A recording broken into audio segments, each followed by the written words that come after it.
On a crisp October evening in 2006, the small town of Cedar Mill, Ohio, seemed peaceful, but beneath its quiet surface, something sinister waited. Emily Keller, a 19-year-old nursing student, finished her evening shift at the local diner with her characteristic bright laugh and familiar navy backpack slung over her shoulder.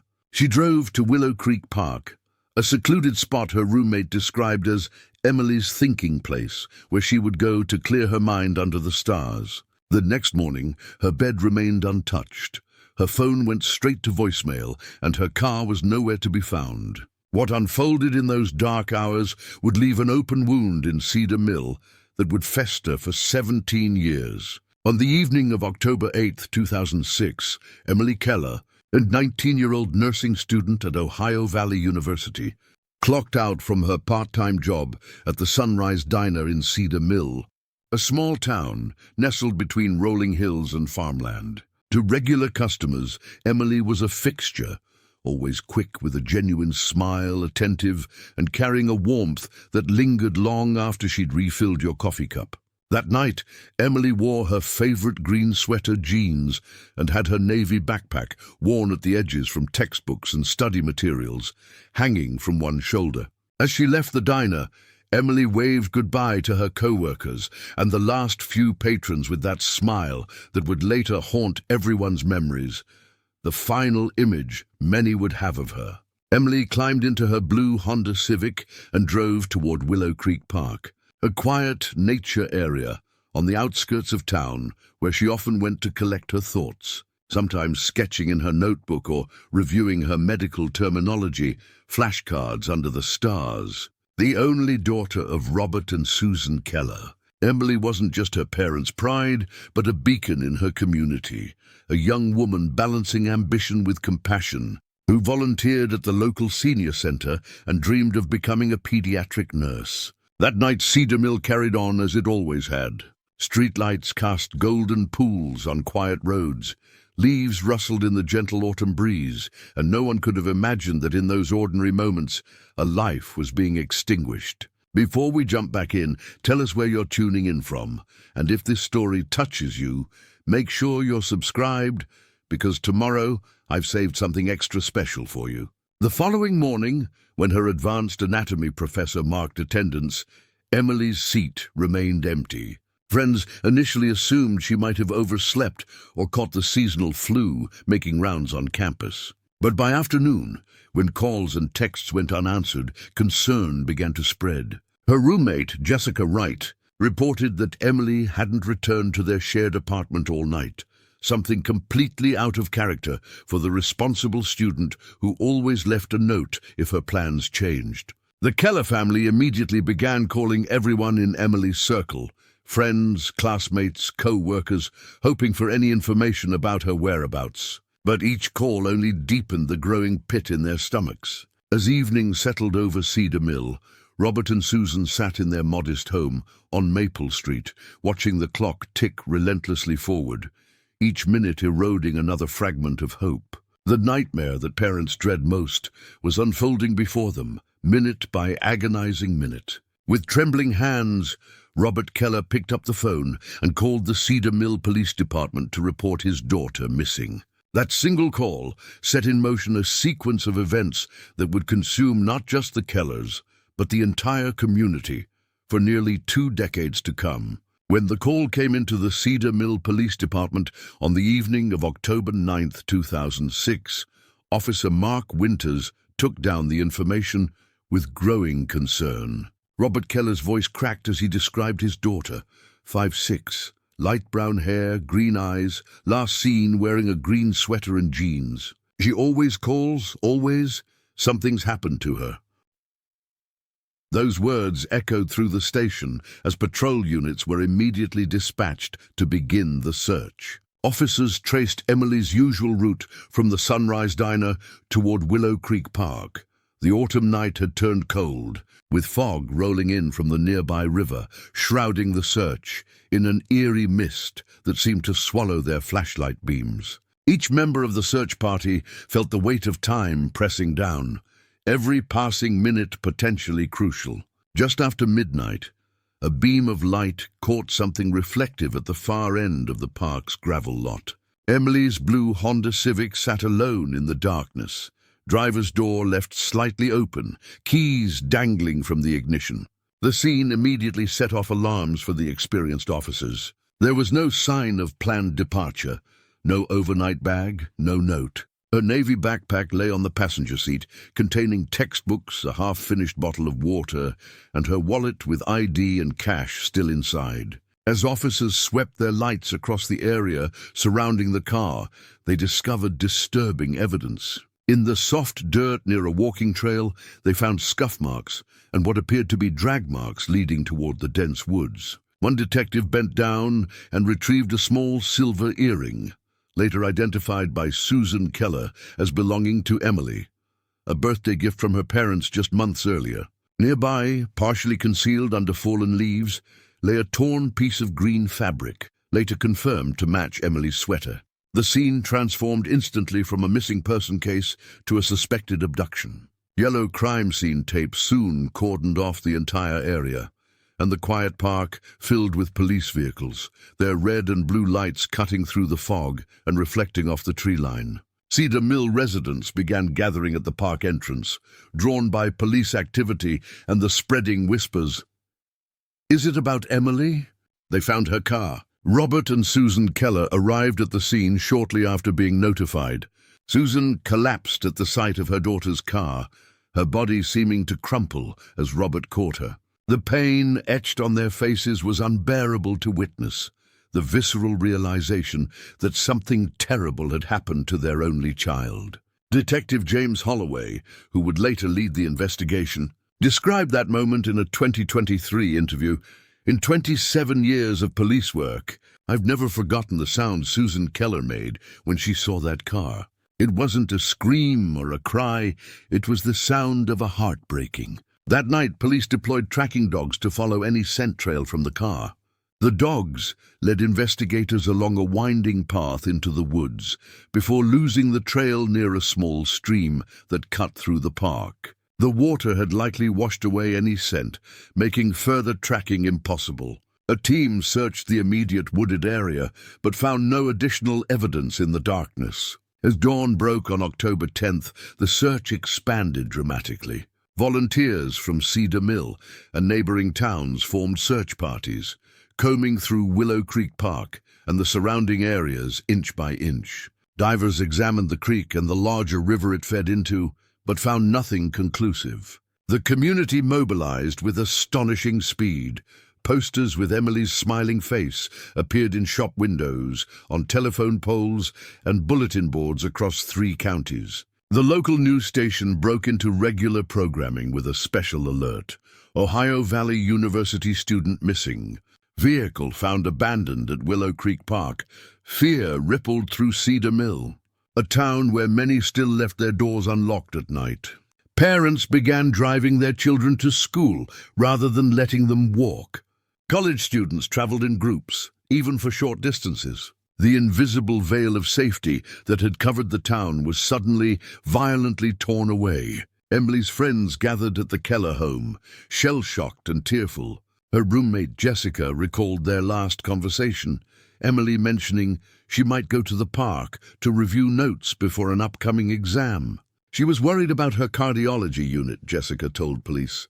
She just wanted some quiet time to study. That ordinary detail, a dedicated student seeking a peaceful spot to prepare for a test, made the brutality of her disappearance even more stark. In those first chaotic days, questions multiplied faster than answers. What happened in those quiet woods? Who would target Emily? Was this a random act of violence or something more calculated? The only certainty was that Cedar Mill would never be the same. A young woman's disappearance had revealed the fragility of safety that the community had taken for granted. By the 3rd day of the investigation, a name began circulating with increasing frequency: Jason Reed, Emily's ex-boyfriend. Jason, 21, was a business major at a state college about 40 minutes from Cedar Mill.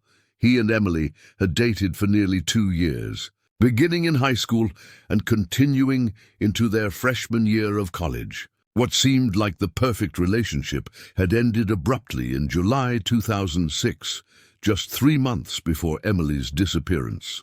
Friends had different theories about the breakup. Some said Emily ended things to focus on her demanding nursing program, while others whispered about Jason's possessive behavior and frequent jealousy. Several classmates recalled seeing Jason and Emily in heated arguments during the final weeks of their relationship, with one particularly public confrontation occurring at a summer festival, where Jason allegedly grabbed Emily's arm when she tried to walk away. Preparing and narrating this story took us a lot of time, so if you are enjoying it, subscribe to our channel. It means a lot to us. Now back to the story. With Jason quickly becoming a person of interest, detectives brought him in for questioning just 72 hours after Emily's disappearance. Jason arrived at the Cedar Mill Police Department voluntarily, accompanied by his father, but without legal representation. Detective Holloway and his partner, Detective Ramirez, conducted the interview in a small room with recording equipment running. Jason appeared nervous but cooperative, dressed in a college sweatshirt and jeans. When asked about his whereabouts on the night of October 8th, he claimed he'd been at his dormitory, studying with his roommate until around midnight. His roommate partially corroborated this story, stating Jason was indeed in their room that evening, but admitted he had fallen asleep around 10 p.m. and couldn't account for Jason's whereabouts after that time. This created a problematic window of time during which Jason had no solid alibi. Cedar Mill was approximately a 40-minute drive from his campus, enough time for him to have driven there, committed a crime, and returned before morning classes. When pressed on this point, Jason became visibly agitated, insisting he had stayed in his room all night. The investigation intensified when a gas station attendant came forward, reporting he believed he had seen Jason's distinctive red pickup truck passing through Cedar Mill around 11:30 p.m. on the night Emily disappeared. The attendant, who knew Jason from high school, wasn't completely certain, but thought the driver resembled him. This testimony placed Jason potentially near the scene during the critical time frame. Another witness, a nursing student named Megan Taylor, reported seeing Emily and Jason arguing in the university library parking lot just days before the disappearance. According to Megan, Jason had been insistent about reconciling while Emily firmly refused. He kept saying they belonged together, that she was making a mistake, Megan told investigators. Emily looked uncomfortable. She kept saying it was over and walked away. The look on his face when she left was intense. As these accounts emerged, public opinion began to crystallize against Jason.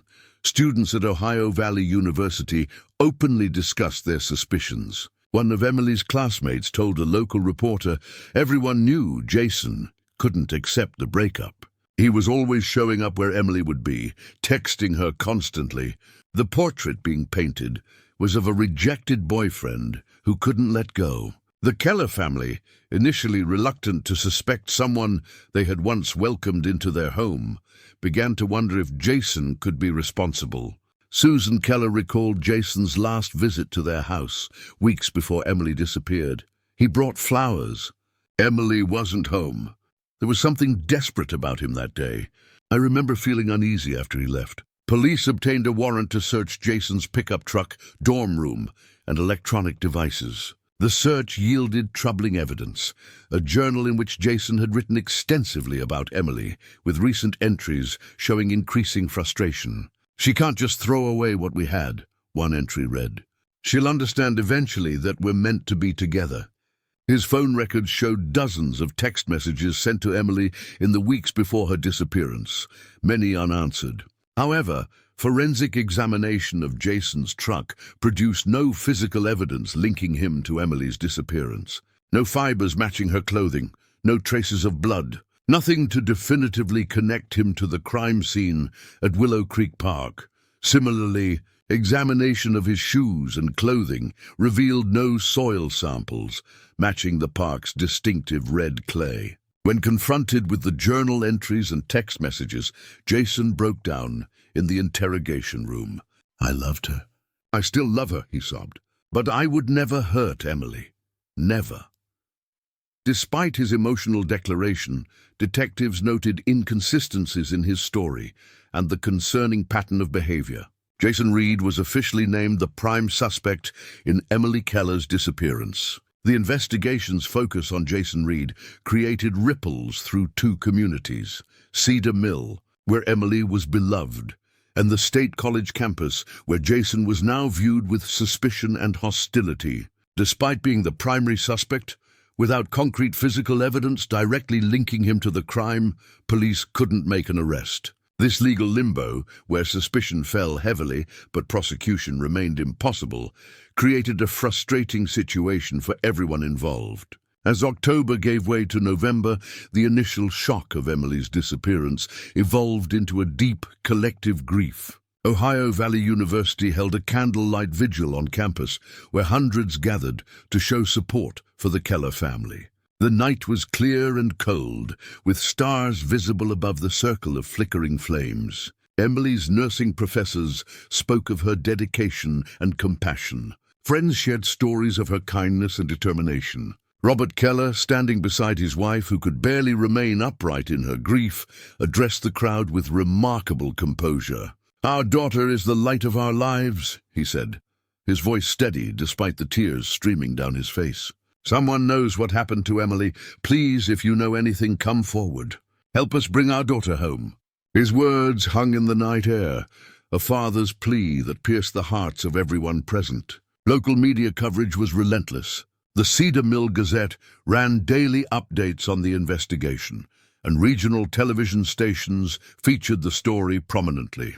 The mystery at Willow Creek Park became the focus of true crime podcasts and online forums, with amateur sleuths dissecting every detail released to the public. While the attention kept Emily's case in the spotlight, it also fueled rumors and speculation that sometimes hindered the official investigation. Jason Reed, though not formally charged, found his life effectively destroyed. He withdrew from classes after being confronted by other students. His social media accounts were flooded with accusations and threats. Even his parents faced hostility in their community. The presumption of innocence seemed to hold little weight in the court of public opinion, where Jason had already been judged and condemned. As the initial investigation stretched into weeks, then months, the trail grew colder. Detectives Holloway and Ramirez continued to pursue every lead, interviewing and re-interviewing witnesses, checking surveillance footage from businesses along possible routes between the college campuses and Willow Creek Park, and consulting with behavioral analysts from the State Bureau of Investigation. The lack of a body complicated matters enormously. Without remains, determining exactly what had happened to Emily was impossible. The prevailing theory was that she had been abducted and murdered, but without concrete evidence, other possibilities, however unlikely, had to be considered. Was it possible she had left voluntarily? Had she been taken across state lines? Could she, against all odds, still be alive somewhere?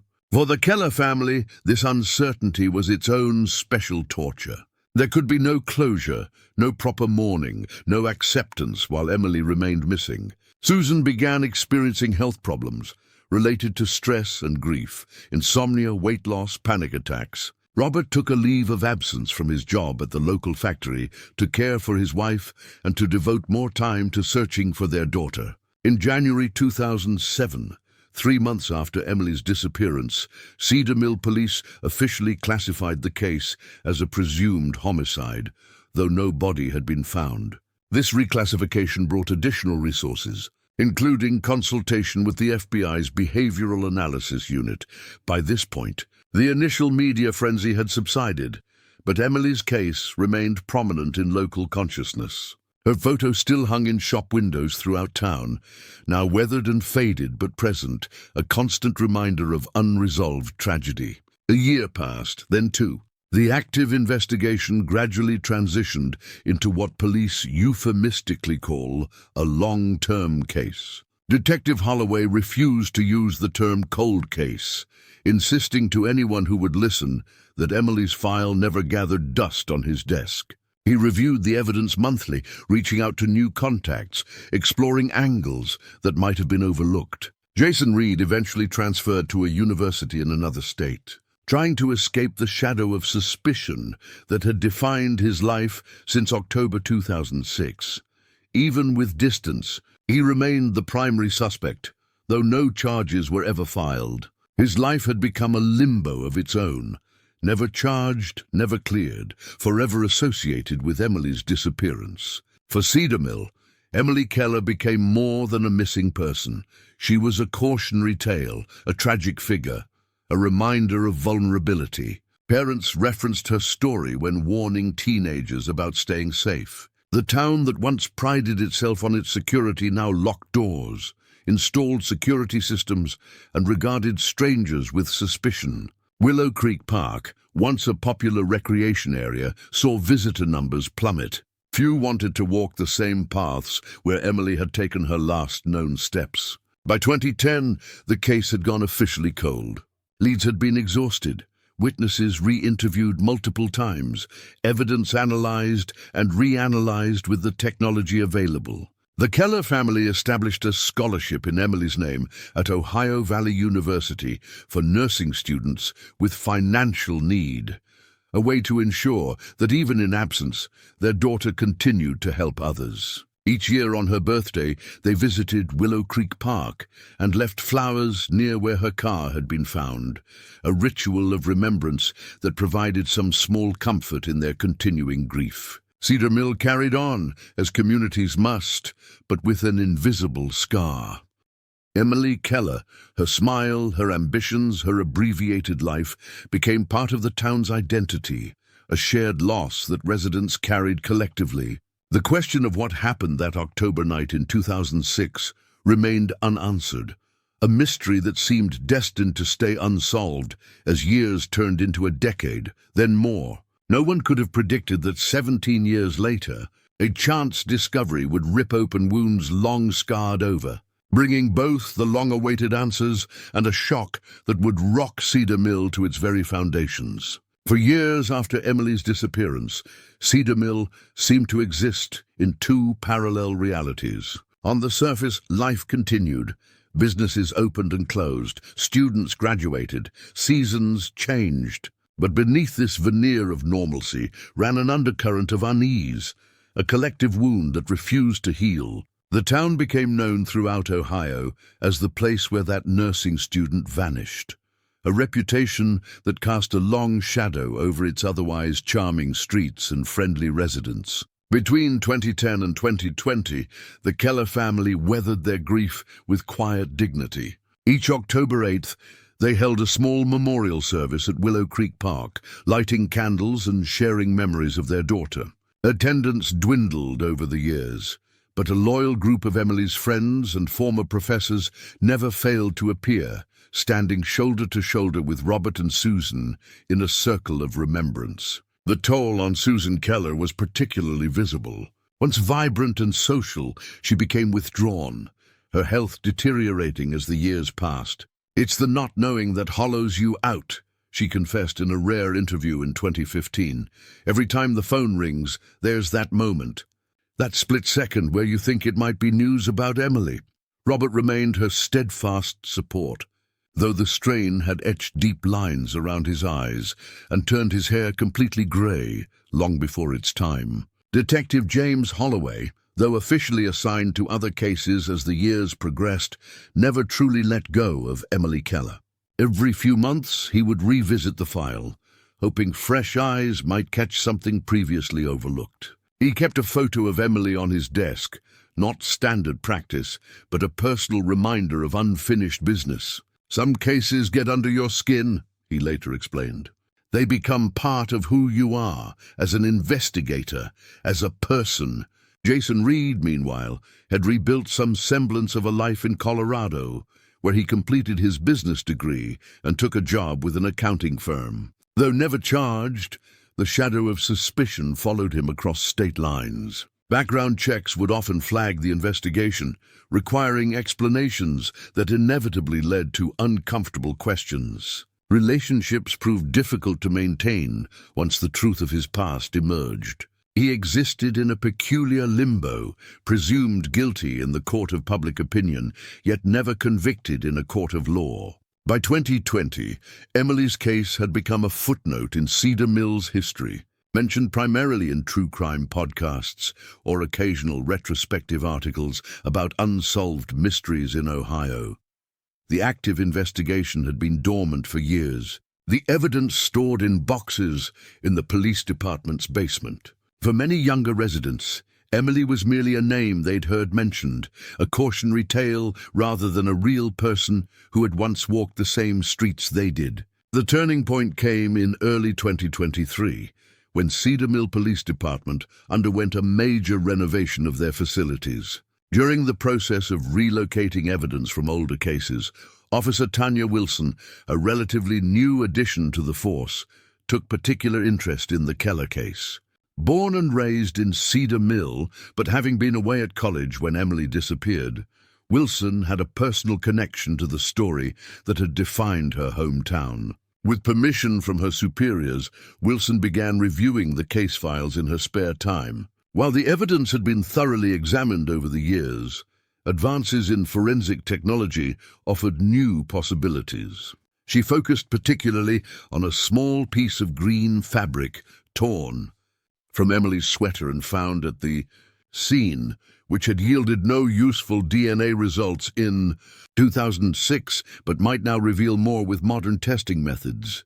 In March 2023, Wilson approached Detective Holloway, now nearing retirement, with a proposal to resubmit several key evidence items for analysis using current DNA extraction and amplification techniques. Holloway, reinvigorated by Wilson's enthusiasm, helped secure approval from the department and funding from a state grant dedicated to cold case investigations. The evidence was carefully packaged and sent to a specialized forensic laboratory that had pioneered techniques for extracting DNA from degraded samples. For weeks there was no news. Then, on a rainy Tuesday morning in April, the lab called with results that would shatter Cedar Mill's fragile peace and reopen wounds long thought scarred over. The green fabric sample had yielded a partial DNA profile, not enough for a traditional database match, but potentially sufficient for genetic genealogy analysis, a technique that had solved numerous cold cases in recent years by identifying distant relatives of unknown subjects through public DNA databases. With additional funding secured, the sample was submitted for genetic genealogy processing. Forensic genealogists began the painstaking work of building family trees, tracing genetic connections across generations, narrowing down possibilities until they identified a cluster of individuals in Ohio who shared specific genetic markers with the DNA found on Emily's torn sweater. By September 2023, the analysis had produced a name: Thomas Winters, age 63, current resident of Cedar Mill, Ohio. The name struck Detective Holloway like a physical blow. Not because it was unfamiliar, but because it was all too familiar. Thomas Winters was the father of Officer Mark Winters, the very same officer who had taken the initial missing persons report from the Keller family 17 years earlier. In the days that followed, Holloway and Wilson worked in complete secrecy, pulling records and re-examining evidence with this shocking new perspective. Thomas Winters had been a maintenance worker at Ohio Valley University in 2006, with access to most campus buildings. Records showed he had been on duty the evening of October 8, 2006, with no colleagues able to verify his whereabouts for a portion of his shift. More disturbing still, Winters lived less than a mile from Willow Creek Park. He had been interviewed briefly during the initial canvass of the area, but as a seemingly uninvolved community member with no connection to Emily, the interview had been cursory at best. Nothing at the time had flagged him for further scrutiny. To confirm their suspicions, investigators needed a current DNA sample from Thomas Winters for comparison. They arranged surveillance, waiting until he discarded a coffee cup at a local cafe. The sample was rushed to the lab, and within days, the results confirmed what the genetic genealogy had suggested. Thomas Winters's DNA matched the partial profile found on Emily's torn sweater. On October 2nd, 2023, almost 17 years to the day after Emily's disappearance, Cedar Mill police obtained a warrant for Thomas Winters' arrest. The operation was planned with extreme caution, both due to the high-profile nature of the case and because of the suspect's connection to a police officer.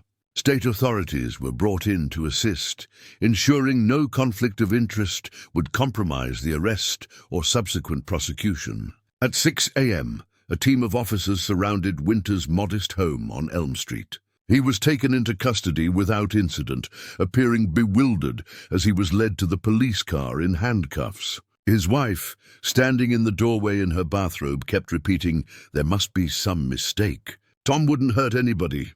Officer Mark Winters was not involved in the arrest. He was called to the station separately and informed of the situation in a closed-door meeting with the police chief and a department psychologist. His reaction, a complex mixture of shock, disbelief, and dawning horror, was later described by colleagues as the most painful thing I've ever witnessed. Within hours, he took emergency leave and left town, unable to face the implications of his father's arrest. News of Thomas Winters' arrest spread through Cedar Mill like wildfire. Residents gathered on sidewalks, in coffee shops, and on social media trying to process the revelation. For many, the shock was multi-layered.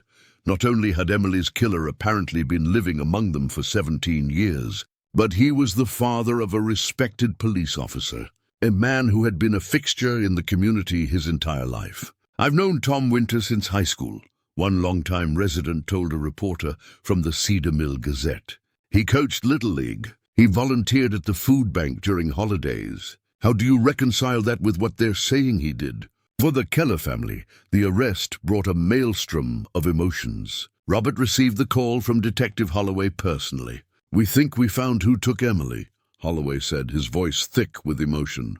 "We're going to get justice for your daughter."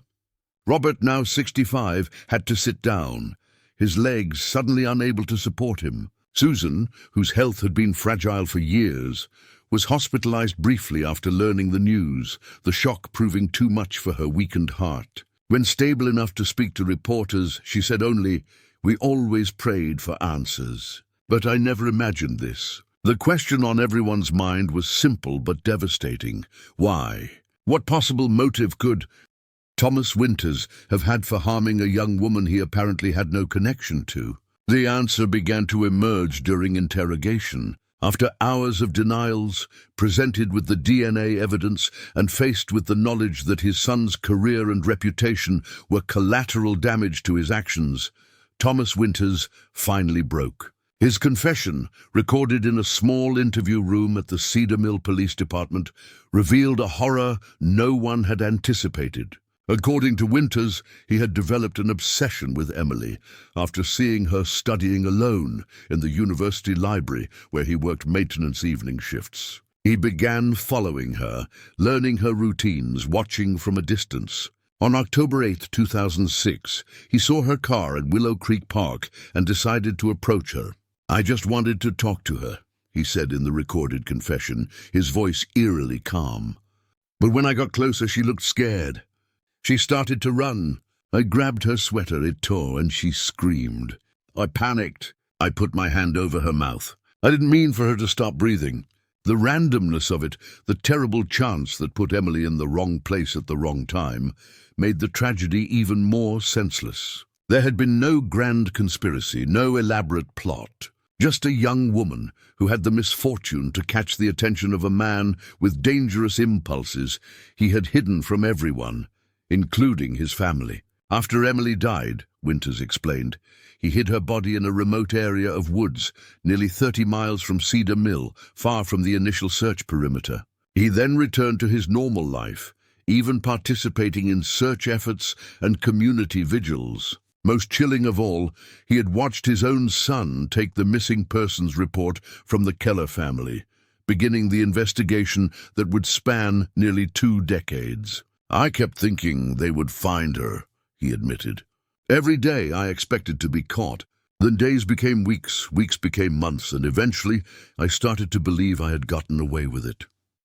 Following his confession, Thomas Winters led investigators to the location where he had concealed Emily's remains. In a wooded area off a seldom-used logging road, forensic teams recovered a body buried beneath rocks and years of accumulated forest debris. Dental records confirmed what everyone already knew.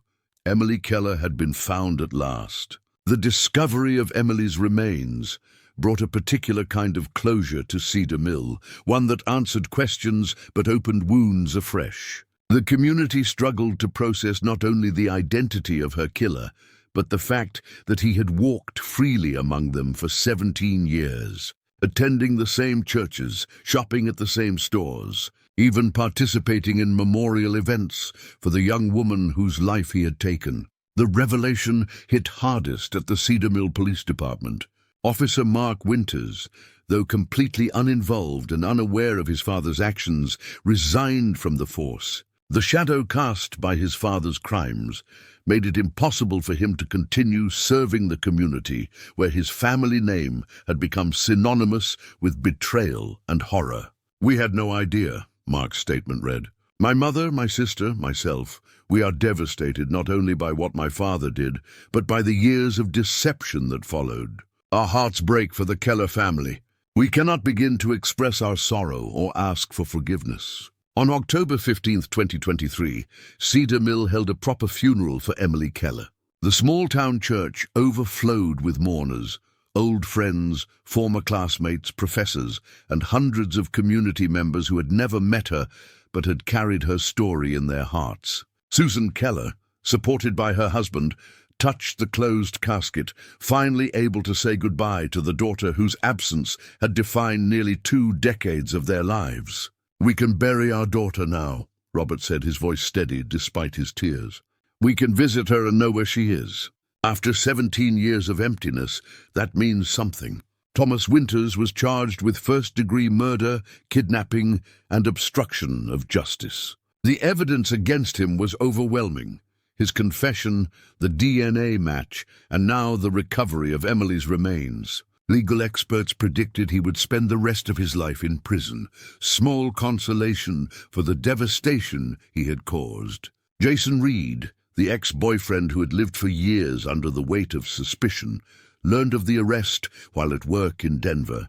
Colleagues described him collapsing at his desk, overcome by a complex mixture of vindication, relief, and renewed grief. After years of being the prime suspect in many people's minds, Reed was finally, definitively cleared. In a brief statement released through his attorney, Reed said, "No one's suffering compares to what the Keller family has endured. I only hope they can find some peace now. As for me, I lost years of my life to suspicion and accusation. I lost friends, relationships, and opportunities. But Emily lost everything. Remember her, not me." Cedar Mill began the difficult process of healing, not just from the loss of Emily, which had long been a part of the community's identity, but from the betrayal by one of their own. Town halls were held to discuss the case and allow residents to express their confusion, anger, and grief. Psychologists were brought in to counsel those most affected, including police officers who had worked alongside Mark Winters for years, never suspecting the truth about his father.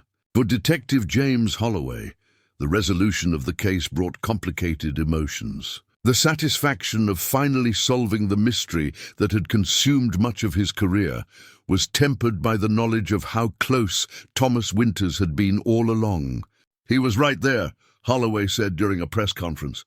"He watched us search. He heard us theorize. He knew exactly what we were missing, and he sat back and let an innocent man take the blame." Officer Tanya Wilson, whose persistence had led to the case being reopened, became something of a local hero.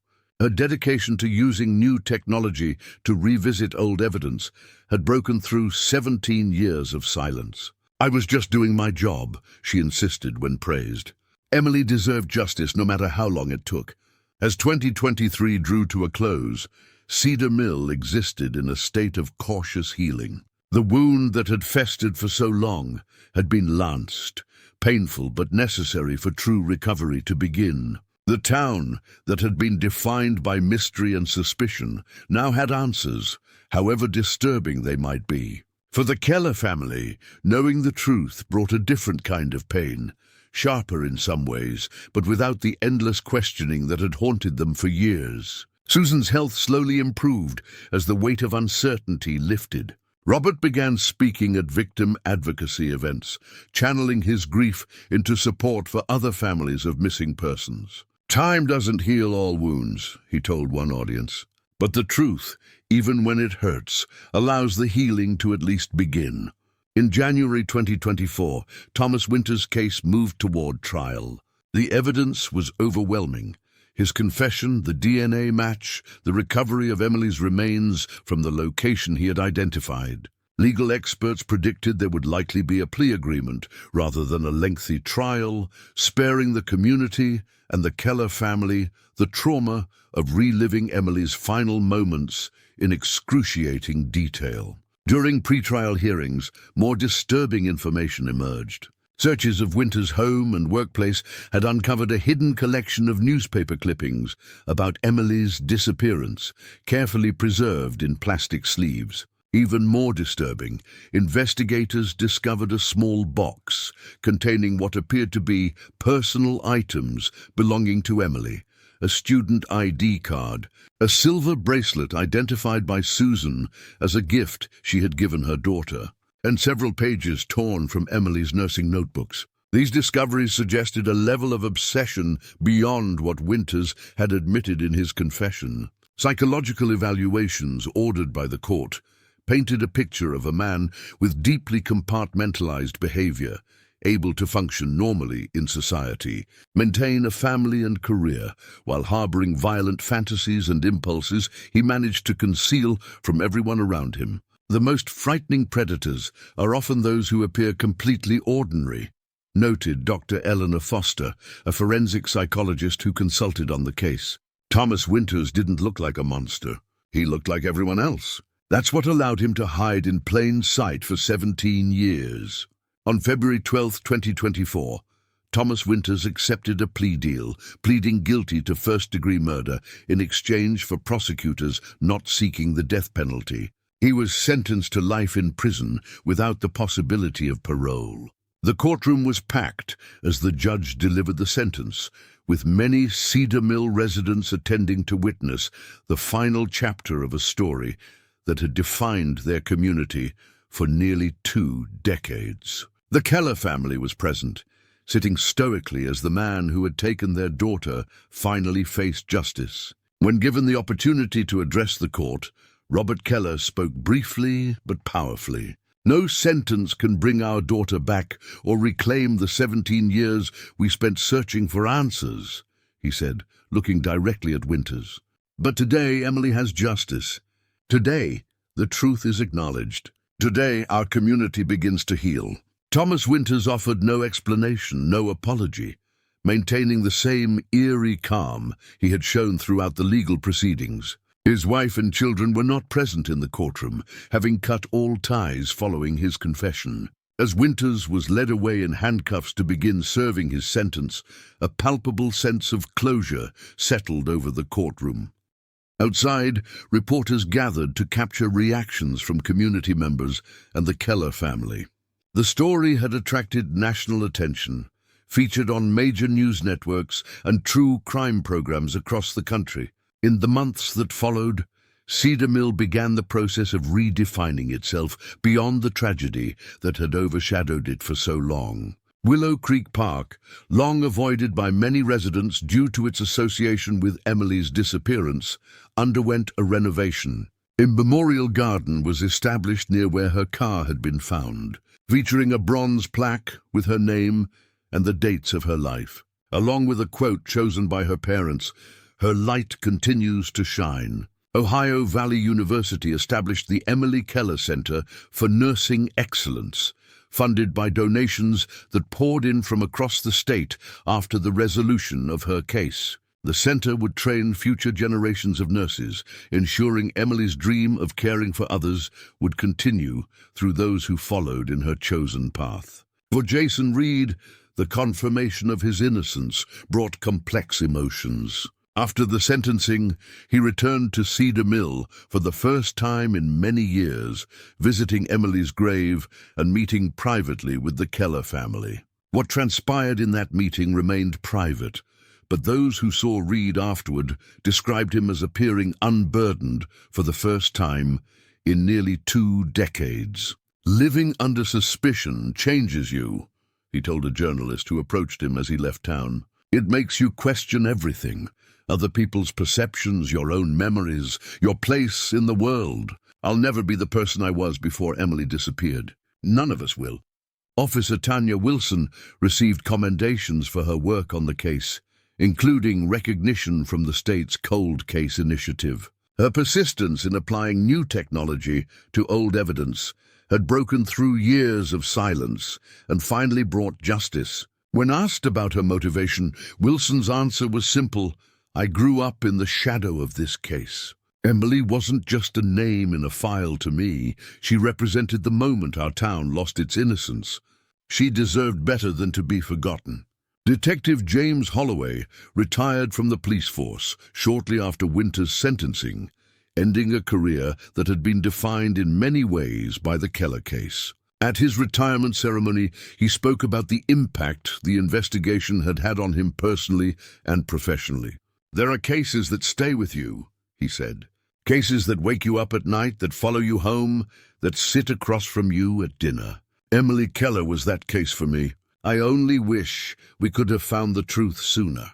The resolution of Emily's case sparked renewed interest in other cold cases across Ohio and neighboring states. Families of missing persons reached out to investigators, asking for evidence to be re-examined using the same genetic genealogy techniques that had finally identified Thomas Winters. Several cold cases were reopened as a result, bringing hope to families who had waited years or decades for answers. For the town of Cedar Mill, the healing process was complicated. The community had to reconcile not only with the loss of Emily, but with the betrayal by one of their own, someone who had lived among them, sharing in their grief while knowing the truth all along. Town hall meetings and community forums provided spaces for residents to process their feelings and begin rebuilding trust. "We were all victims of Thomas Winters' deception," Mayor Eleanor Bennett said during one such gathering. "He didn't just take Emily from us, he took our sense of security, our trust in one another. Rebuilding that will take time, but this community is stronger than one man's terrible actions."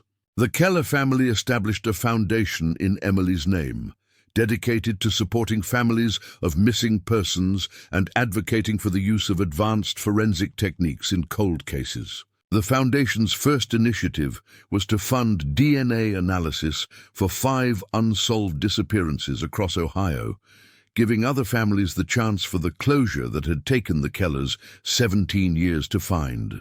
If Emily's story can help bring other families the answers they deserve, then something meaningful has come from our loss, Susan Keller said at the Foundation's launch event.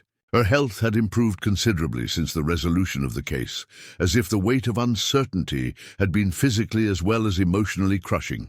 As 2024 progressed, Cedar Mill began to emerge from the shadow that had hung over it for nearly 2 decades. The town would always carry the marks of Emily's story, but those marks were transforming from open wounds to scars, permanent reminders of past pain, but no longer actively bleeding. In October 2024, on the 18th anniversary of Emily's disappearance, Cedar Mill held a different kind of gathering at Willow Creek Park. Instead of the somber vigils of previous years, this was a celebration of resolution and remembrance. Hundreds of residents gathered in the memorial garden, sharing memories of Emily and reflecting on the long journey to justice. "Truth has a power beyond anything else," Robert Keller told the assembled crowd. "It took 17 years, but the truth finally came to light. Emily can rest now, and in some way, so can we. Not without pain, never without missing her, but with the knowledge that justice, however delayed, has been served." As night fell, candles were lit throughout the garden, their light reflecting off the bronze plaque bearing Emily's name.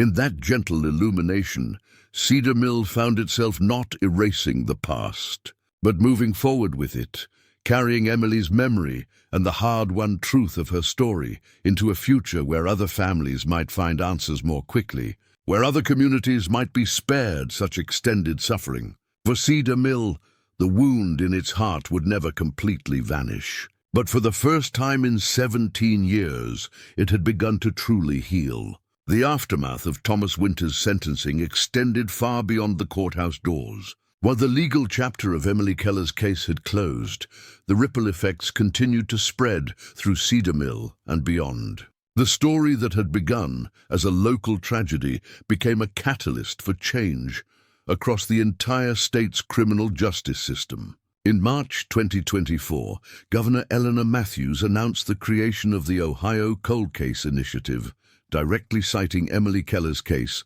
as the inspiration. The program allocated significant funding to help law enforcement agencies across the state apply advanced DNA technologies and genetic genealogy to unsolved violent crimes. Within the first 6 months, the initiative had reopened over 50 cold cases, some dating back to the 1970s. No family should have to wait 17 years for answers, Governor Matthews said at the press conference announcing the initiative. The technology exists to bring closure to these cases much sooner. What we lacked before was the funding and the political will. Emily Keller's story changed that. The news media, which had extensively covered Thomas Winter's trial and sentencing, now turned their attention to the broader implications of how the case was solved.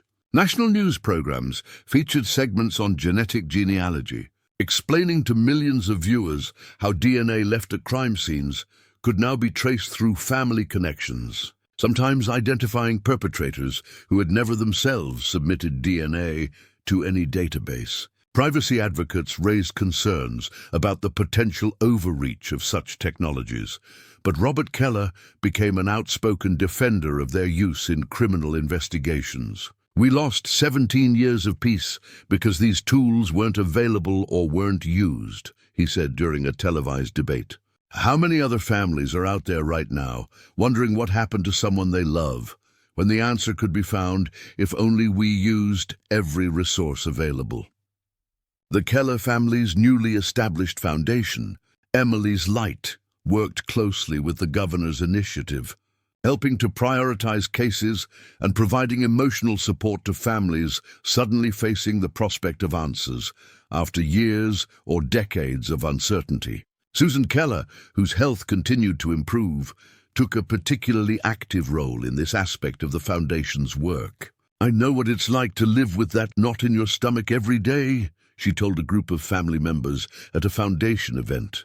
"The constant wondering, the horrible thoughts that creep in at night. I want to help other families find their way through that darkness toward whatever truth awaits them." In Cedar Mill itself, the conversation had shifted from shock and betrayal to reflection and responsibility. Town leaders organized a series of community forums focused on preventing similar tragedies in the future. These discussions touched on difficult topics: how to identify concerning behaviors in neighbors or colleagues, how to report suspicions without creating unjustified fear, how to support victims' families without intrusion. Local schools incorporated age-appropriate safety education into their curricula, teaching children about trusting their instincts and seeking help when uncomfortable. Ohio Valley University established a campus safety initiative, installing additional lighting and emergency phones throughout the grounds, particularly in areas like the library, where Emily had first caught Thomas Winter's attention. For Mark Winters, the son of the convicted killer and former Cedar Mill police officer, the aftermath brought unique challenges. Having resigned from the force and left town immediately after his father's arrest, he struggled to rebuild his life under the shadow of his father's crimes. News outlets reported he had changed his name and relocated to another state, cutting all ties with his former life. In a single written statement released through an attorney, he expressed, "I cannot find words adequate to address what my father did. Every day, I question how I never saw signs of his true nature. I failed Emily Keller as an officer and as a human being. I failed this community. That weight will never leave me, but I hope someday the Keller family and Cedar Mill can find peace, even if I never do. Jason Reed, finally cleared after years of suspicion, faced his own complicated journey.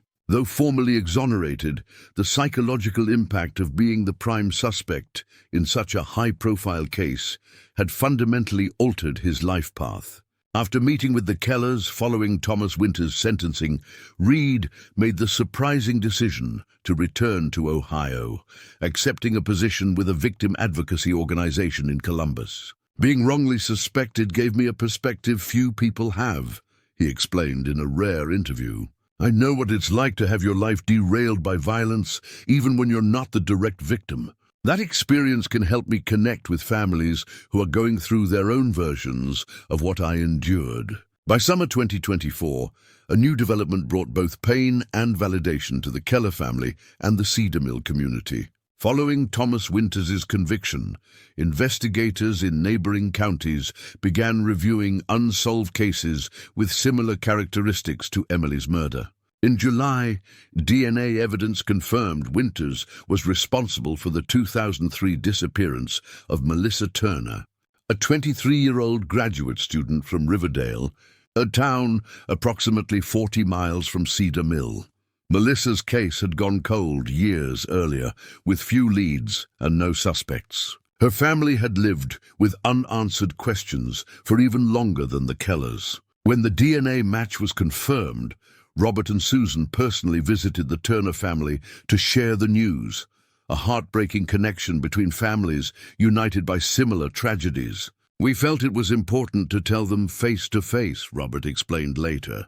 "To sit with them and acknowledge that while answers bring a measure of peace, they also bring renewed grief. We wanted them to know they weren't alone in navigating those complicated feelings." The discovery that Thomas Winters had claimed at least one additional victim intensified the scrutiny of how he had evaded detection for so long. Criminal psychologists studied his case, noting how his position as a maintenance worker had given him access to vulnerable young women, while his connection to law enforcement through his son had potentially helped him appear above suspicion. Winters represents a particularly dangerous type of predator. Dr. Samantha Reynolds, a forensic psychologist who consulted on the case, explained in a published analysis. He maintained a completely ordinary exterior life: family man, steady employment, community involvement. This compartmentalization allowed him to commit violent crimes while maintaining relationships with people who never suspected his true nature. As investigators dug deeper into Winters' past, they uncovered disturbing patterns. Records showed he had changed jobs frequently in his 20s and 30s, often relocating to different towns across Ohio with little explanation.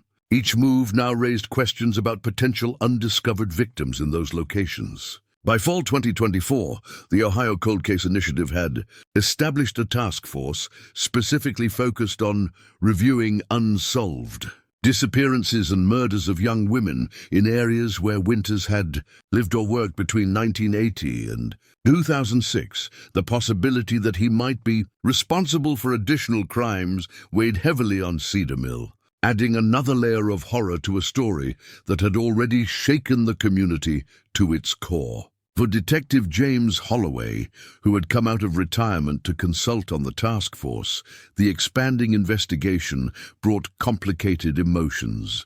"Finding justice for Emily was my mission for 17 years, he said. "Discovering there might be more victims, more families who deserve answers. It's devastating, but it also reinforces how important this work is." Officer Tanya Wilson, whose persistence had broken the case open, became increasingly involved in applying new forensic techniques to other cold cases.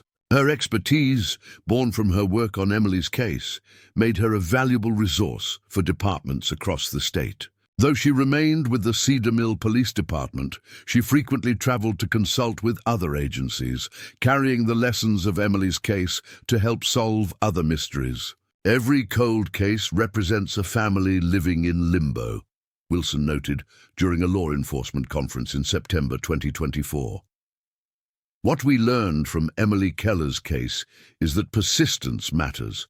Technology evolves. Evidence that yielded no answers in 2006 can speak volumes in 2023. We owe it to these families to keep listening.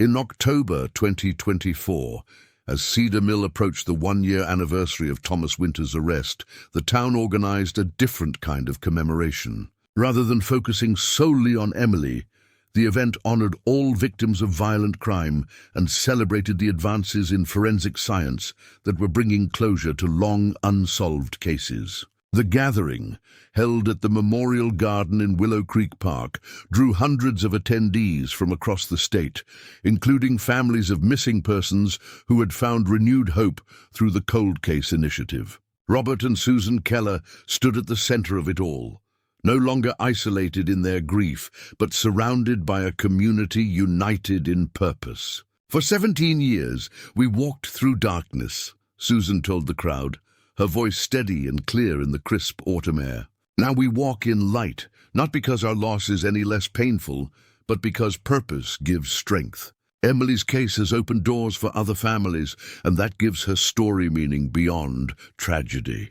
Governor Matthews attended the event, announcing expanded funding for the Cold Case Initiative based on its initial success. Several cases had already been solved, including the 1992 murder of a college student in Cincinnati and the 2001 disappearance of a young mother from Toledo. Each resolution brought its own measure of relief to families who had waited far too long for answers. "This is Emily's legacy," the governor declared.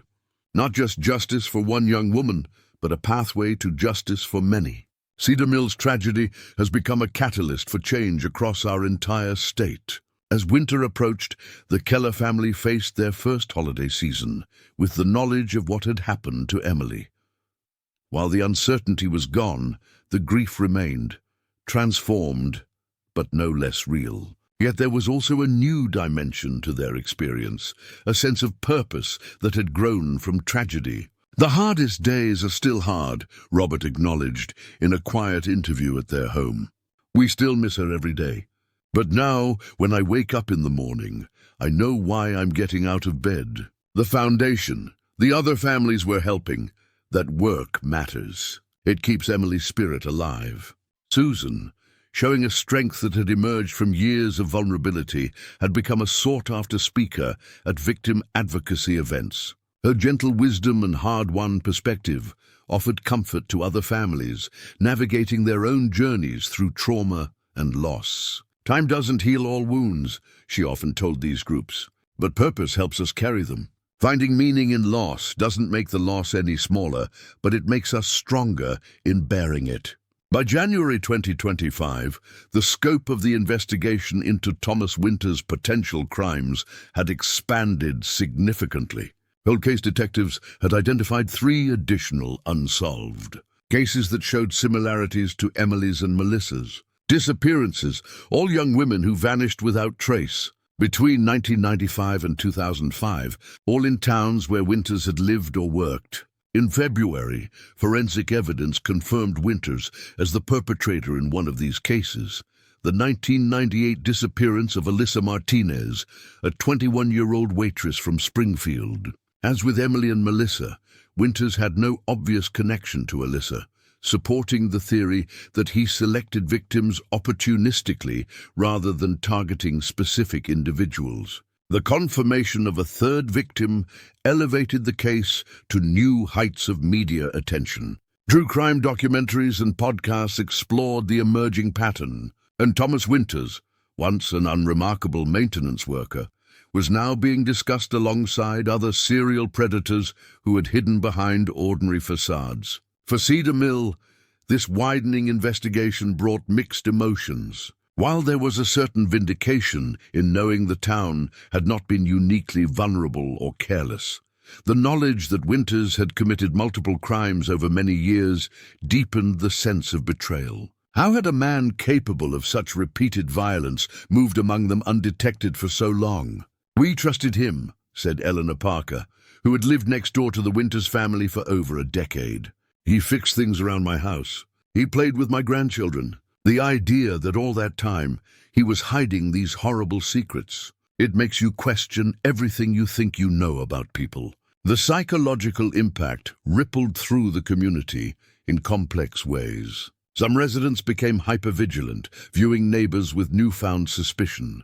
Others drew closer together, reinforcing community bonds as a defense against the isolation that allows secrets to flourish. "What we've learned is that silence is dangerous," Mayor Bennett told residents at a town meeting. "Not just the silence of secrets, but the silence of disconnection. We need to know our neighbors, to be present in each other's lives."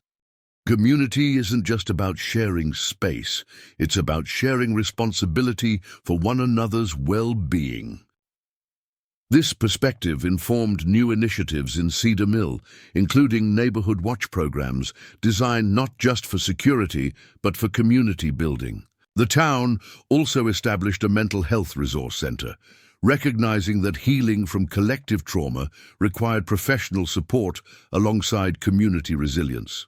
As spring 2025 arrived, bringing renewal to Cedar Mill's tree-lined streets, the Ohio Cold Case Initiative announced a significant milestone. In its first year of operation, the program had resolved 12 previously unsolved cases across the state, bringing answers to families who had waited between 5 and 30 years for resolution. At the press conference announcing these results, Emily Keller's photo was displayed prominently, a reminder of how one case, pursued with persistence and new technology, had opened the door for many others. The Keller family stood alongside other families who had finally received answers, a powerful visual representation of both loss and resolution.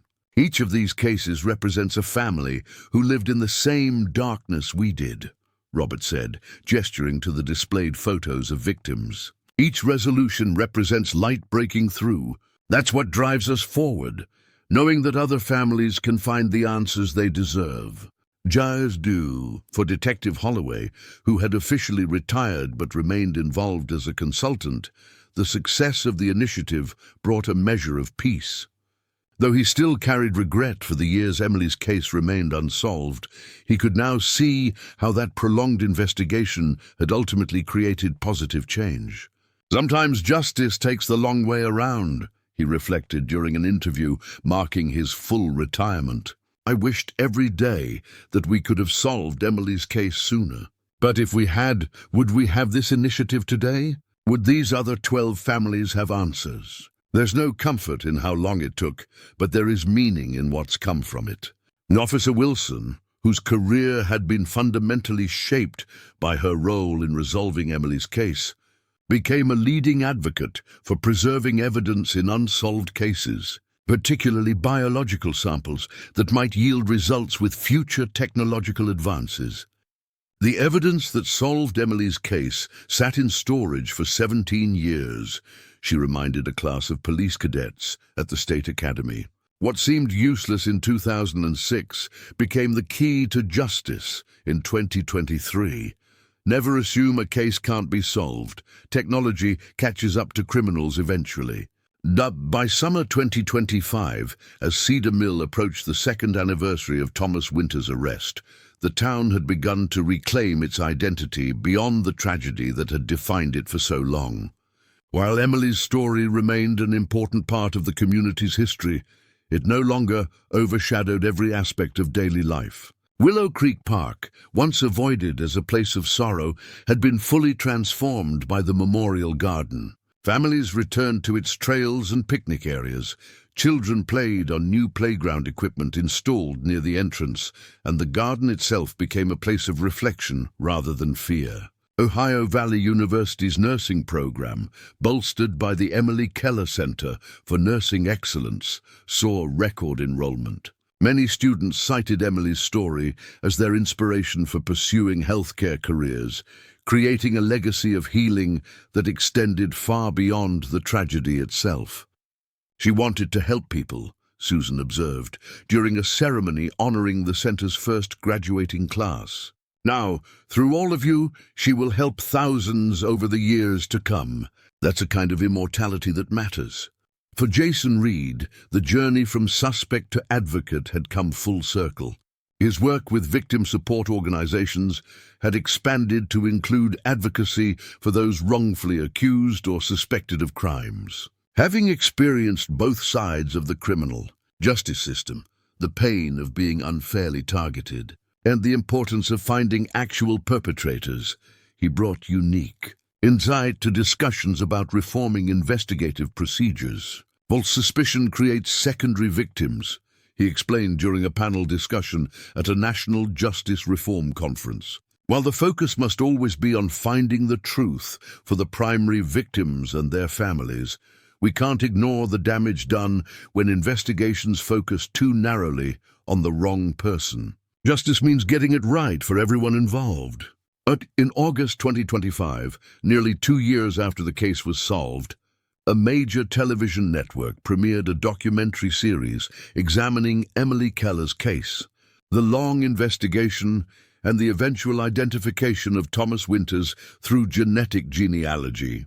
The series highlighted both the failures of the original investigation and the persistence that eventually led to resolution. The Keller family consulted on the project, ensuring Emily was portrayed as a complete person rather than simply a victim. The series included interviews with her friends, professors, and co-workers, painting a portrait of a young woman with dreams, talents, and a future full of promise. We wanted people to know who she was, not just what happened to her, Robert explained during a panel discussion following the premiere.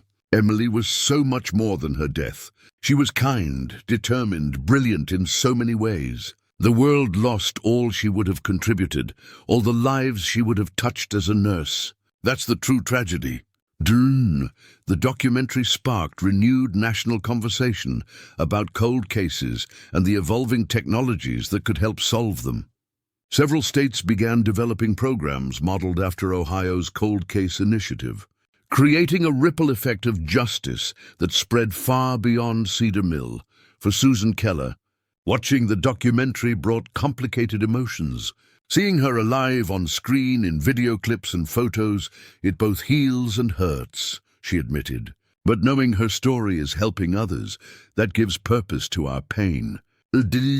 By fall 2025, as the investigation into Thomas Winters' other potential crimes continued, forensic evidence had conclusively linked him to 4 murders spanning 13 years.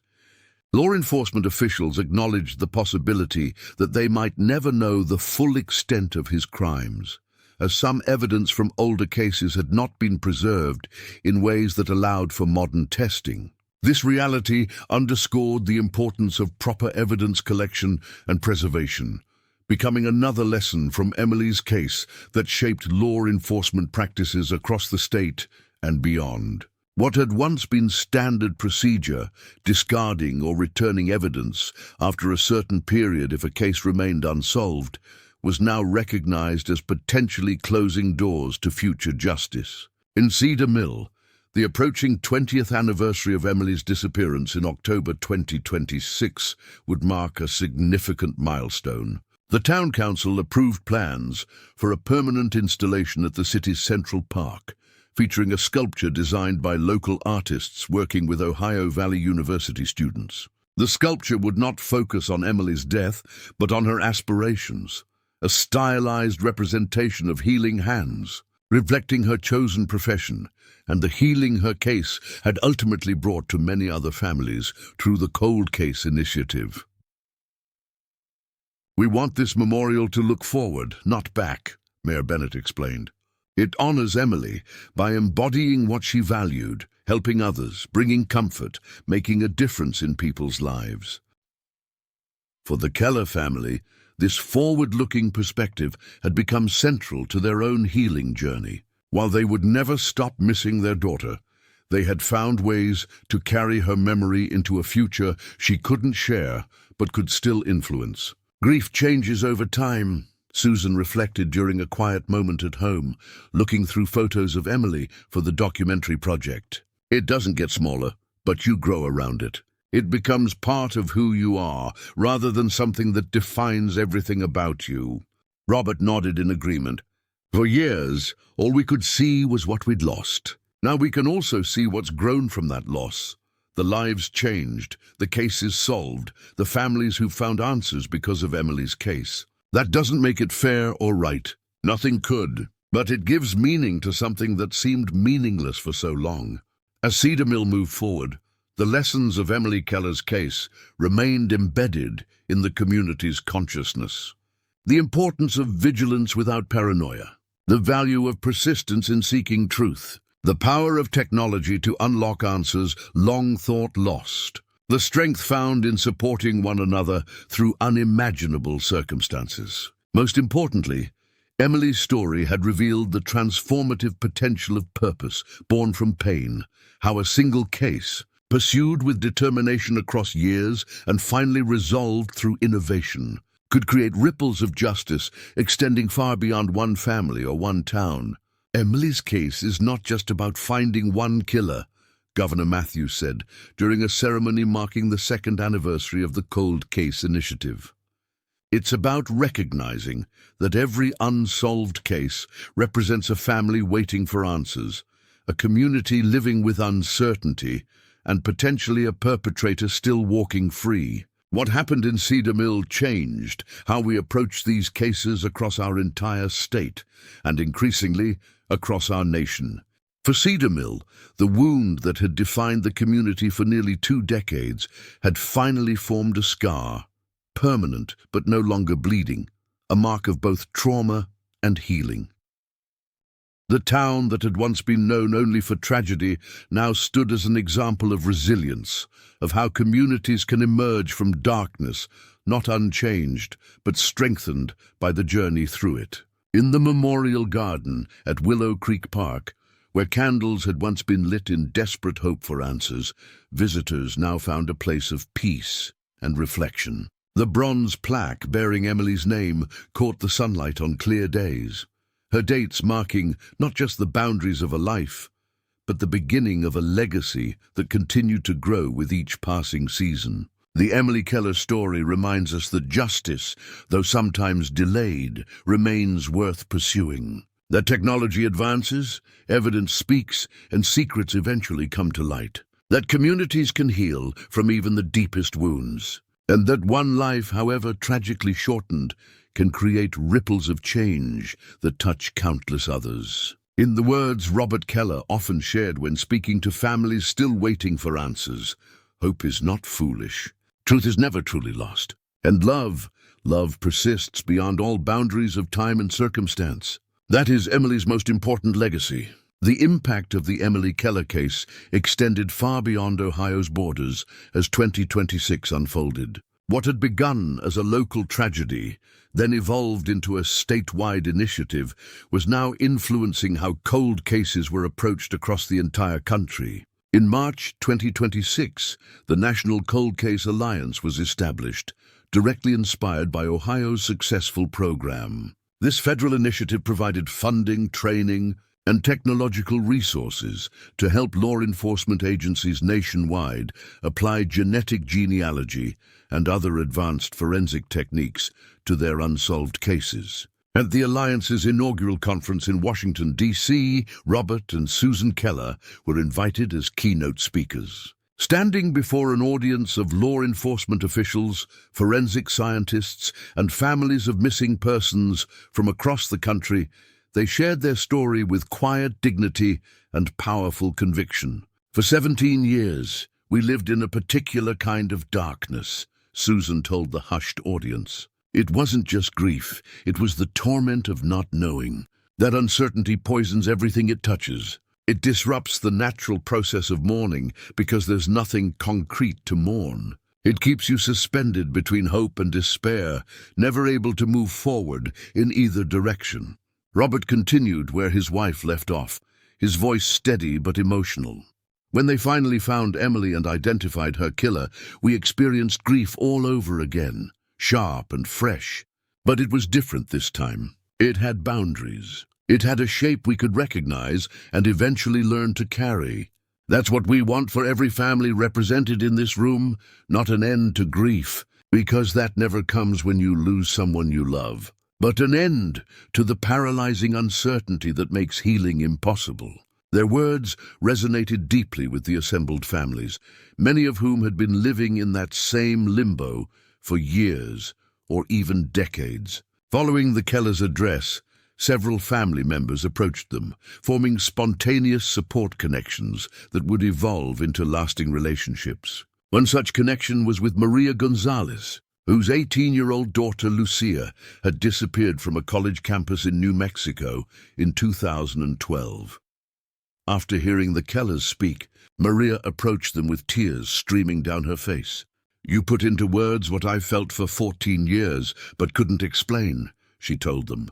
"People ask why I can't move on, why I'm still searching after all this time. They don't understand that there is no moving on without answers." This encounter led to the Kellers and their foundation taking a personal interest in Lucia's case. Within 6 months, working with local law enforcement and genetic genealogists from the New Alliance, they helped identify a suspect through DNA evidence preserved from the crime scene. Like Thomas Winters, the perpetrator had been hiding in plain sight, a former campus security guard who had moved to another state shortly after Lucia's disappearance. When the arrest was made in September 2026, Maria called the Kellers immediately. "You gave me back my daughter," she sobbed over the phone. "Not alive. I think I always knew she wasn't alive, but you gave me the truth. You helped me find her." For Robert and Susan, this moment represented a profound evolution in their own healing journey. Their personal tragedy had become a source of strength for others, and in helping another family find answers, they found another layer of meaning in their loss. "Emily would have been proud of this," Susan said quietly after the call ended. "She wanted to be a nurse, to help people heal. In a different way than she planned, that's exactly what she's doing." The Lucia Gonzalez case was just one of dozens directly impacted by the methodologies and resources developed through Emily's case. By the end of 2026, the National Cold Case Alliance had helped resolve 17 previously unsolved cases across 12 states, each resolution bringing answers to families who had waited too long for truth.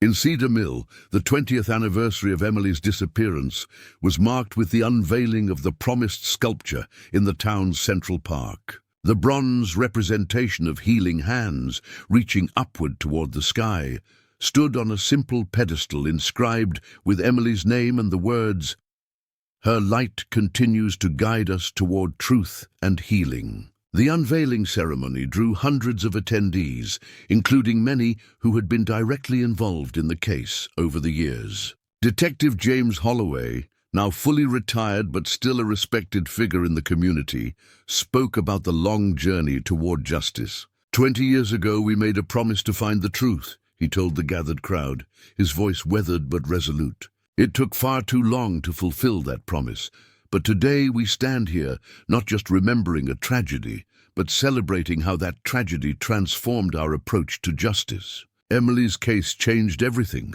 not just for Cedar Mill, but for countless communities across this country who now have paths to answers they didn't have before. Officer Tanya Wilson, recently promoted to detective largely based on her work in cold cases, spoke about the technological advances that had finally broken the case open. "What seemed impossible in 2006 became possible in 2023, she explained. "And what seems impossible today may be routine tomorrow. That's why we never give up on these cases, because time and technology are on the side of truth." Jason Reed attended the ceremony, standing quietly at the back of the crowd. Though largely recovered from the trauma of being wrongfully suspected, he still preferred to avoid the public attention that came with the case. After the formal proceedings, he approached the sculpture alone, placing a single white rose at its base before slipping away unnoticed by most. For the Keller family, the unveiling represented another step in their ongoing journey, not away from grief, but toward purpose. Robert, now approaching 70, had become a powerful advocate for victims' rights and cold case investigations. Susan, whose health had stabilized with the resolution of the case, focused her energy on the emotional support aspects of their foundation's work, creating safe spaces for families to share their experiences and sustain hope through lengthy investigations. "The sculpture isn't really about Emily," Susan explained to a young reporter covering the unveiling. "It's about what her case taught us. That healing is possible even after devastating loss, that truth matters no matter how long it takes to find it, and that one story can change the narrative for many others. That's a legacy that goes far beyond our family or even this town." As 2026 drew to a close, the investigation into Thomas Winter's other potential crimes continued to yield results. By December, forensic evidence had conclusively linked him to 6 murders spanning from 1995 to 2006, establishing him as one of Ohio's most prolific serial killers, a fact that continued to shock those who had known him as a quiet neighbor, reliable worker, and seemingly devoted family man. The psychological impact of these revelations extended beyond Cedar Mill to the other communities where Winters had claimed victims. In each town, similar questions arose about how such a predator could have operated undetected for so long. These painful reckonings led to constructive changes in community awareness, police procedures, and support systems for victims' families. For Mark Winters, the continuing revelations about his father's crimes deepened an already profound trauma. Living under a new name in another state, he had sought intensive therapy to process his complicated grief, mourning not just the father he thought he knew, but also grappling with guilt over his unwitting proximity to a killer. In a rare communication through his attorney, Mark expressed his ongoing anguish. "Every new victim identified feels like another failure on my part. I was a police officer. I was his son. If anyone should have seen the truth, it was me. I will spend the rest of my life trying to understand how I missed it, and hoping the families of his victims can someday find peace despite that failure." Thomas Winters himself remained a cipher, cooperating with investigators in a coldly detached manner, providing factual details about his crimes without expressing remorse or offering any meaningful explanation for his actions. Psychological evaluations revealed a profound capacity for compartmentalization that had allowed him to maintain his double life for decades, seeing his victims not as people, but as objects that satisfied some inner compulsion he either could not or would not articulate. This clinical assessment provided little comfort to the communities he had terrorized, but did offer valuable insights for law enforcement and mental health professionals working to identify and stop similar predators before they could claim multiple victims. As 2027 began, Cedar Mill was no longer defined solely by tragedy. The town, that had once been known primarily as the site of Emily Keller's disappearance, was now recognized for the positive changes that had grown from that dark soil. The Cold Case Initiative, the victim advocacy programs, the advancements in forensic applications. Local businesses had recovered from the shadow that had hung over the community for so long. Tourism, which had declined after Emily's disappearance became national news, began to rebound as the town became associated with resilience rather than tragedy. Ohio Valley University saw record enrollment in its nursing program, with many students citing the Emily Keller Center for Nursing Excellence as a specific draw. For the families of Thomas Winter's other victims, the process of healing had only just begun. Many had lived with uncertainty for even longer than the Kellers, and the sudden resolution of their cases brought both relief and renewed grief. The Keller family reached out to each of them, offering the unique support that can only come from those who have walked a similar path. "No one understands this journey unless they've lived it," Robert explained during a support group meeting that included families from 3 states. The specific details may differ, but the core experience, that suspended animation of not knowing, followed by the tsunami of truth, that's something we share. And in sharing it, we can help each other find a way forward. In April 2027, a major development in forensic science brought the Emily Keller case back into national headlines. Researchers at a leading university, funded in part by grants from the National Cold Case Alliance, announced a breakthrough technique for extracting and analyzing DNA from samples previously considered too degraded for testing. This new method had been developed specifically in response to challenges encountered in cold cases like Emily's, where evidence had been stored for years or decades under less than optimal conditions. The research team acknowledged the Keller case as a primary inspiration, noting how the 17-year delay in identifying Thomas Winters had driven them to seek better solutions for future investigations. "We call it the Keller Protocol," explained Dr. Eliza Washington, the lead researcher. "It's a set of techniques specifically designed to maximize DNA recovery from compromised samples. Our goal is to ensure that no family has to wait 17 years for answers when the evidence has been there all along, just waiting for technology to catch up." The announcement was followed by immediate applications to dozens of cold cases across the country, with promising early results. Within the first month, the technique had helped identify suspects in 3 cases that had remained unsolved for over 20 years, including one where the evidence had been considered completely unusable with previous methods. For Susan Keller, this scientific advancement represented perhaps the most meaningful legacy of her daughter's case. "Emily wanted to work in healthcare, to use science to help people," she noted during an interview about the new protocol. She would have loved knowing that scientific innovation inspired by her case is now bringing answers to other families. That feels right somehow, like her spirit is still working toward the healing she always wanted to provide. By summer 2027, the Emily Keller story had begun to influence popular culture beyond news coverage and documentary treatments. A fictionalized drama series loosely based on the case premiered on a major streaming platform, focusing not on the crime itself, but on the long investigation and the impact on the community.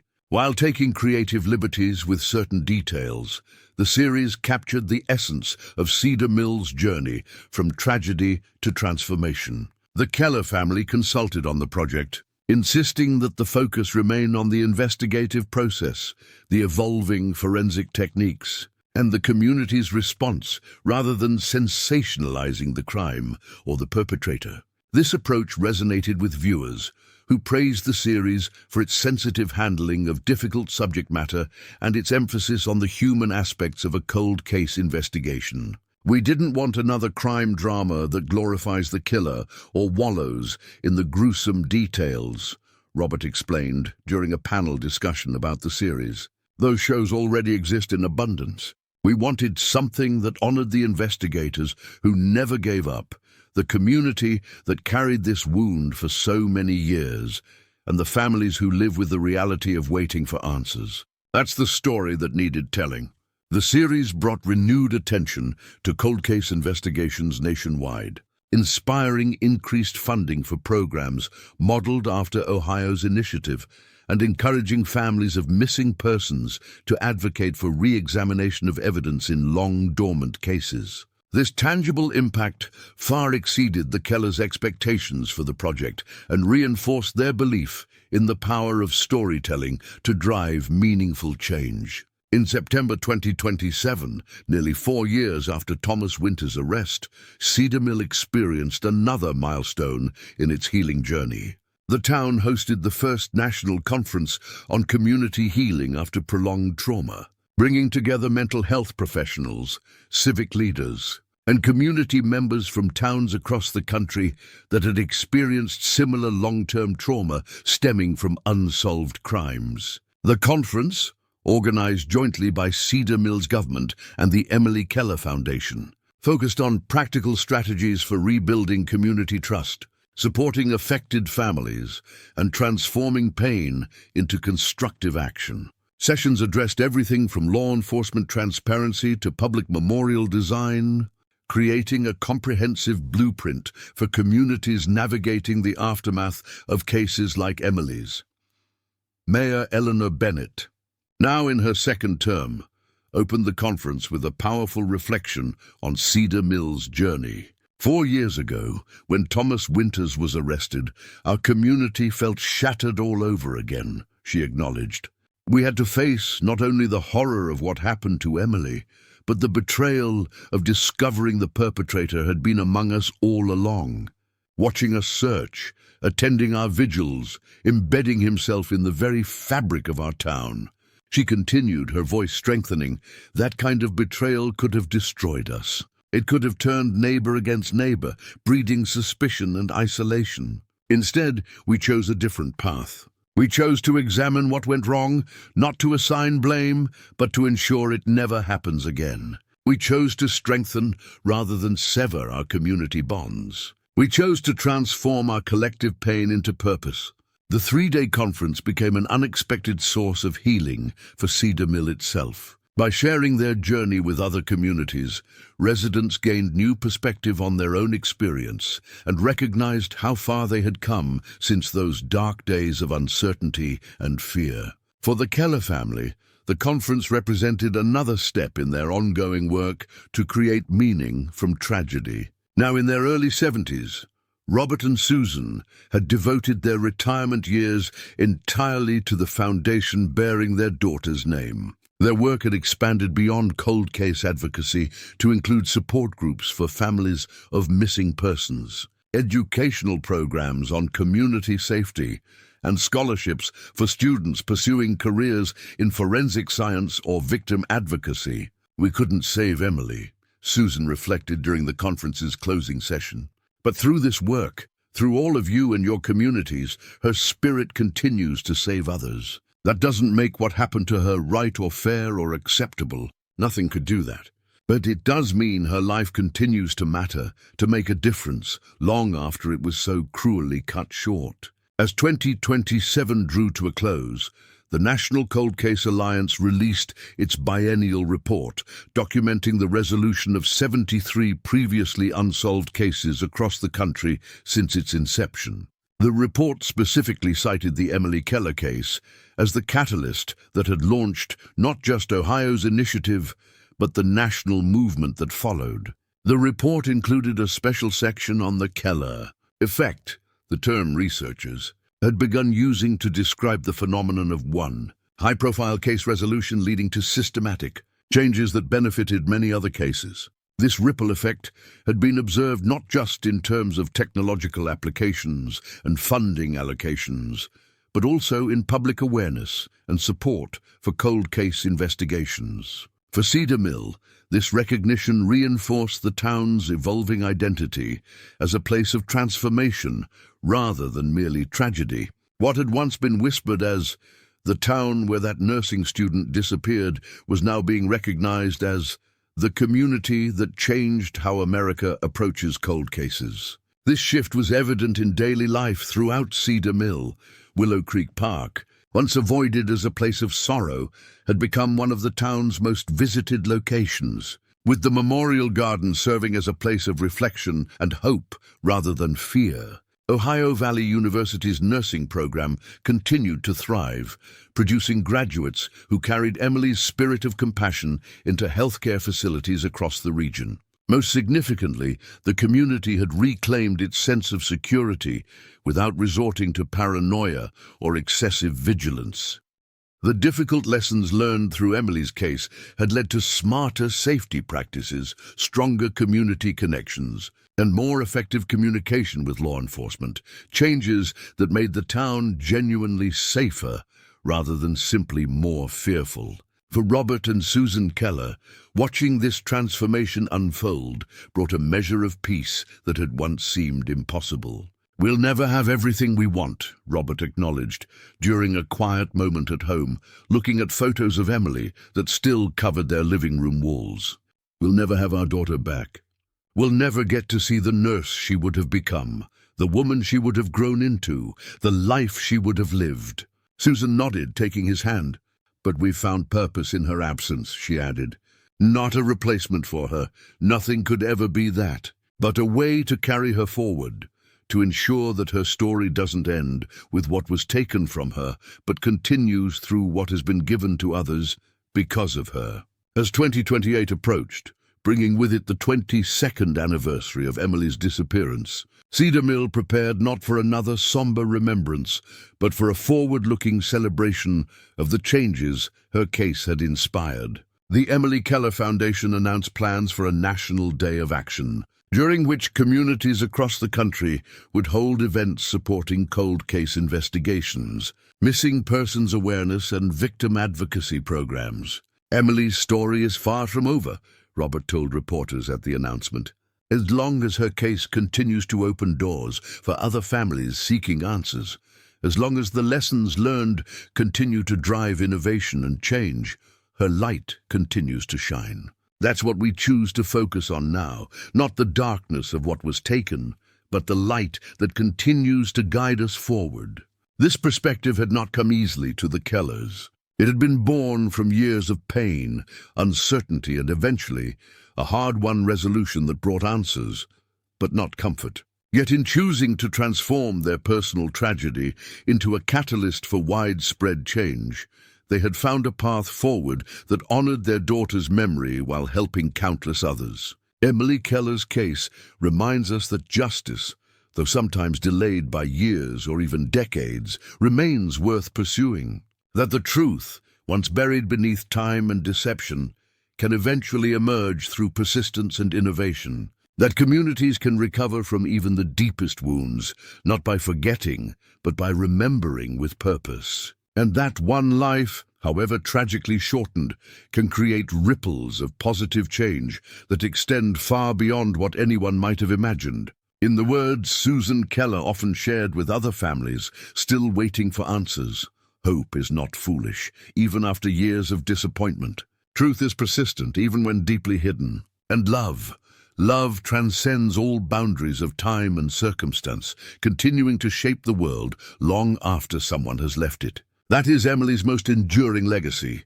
Up next, you've got two more standout stories right on your screen. If this one hit the mark, you won't want to pass these up. Just click and check them out. And don't forget to subscribe and turn on the notification bell so you don't miss any upload from us.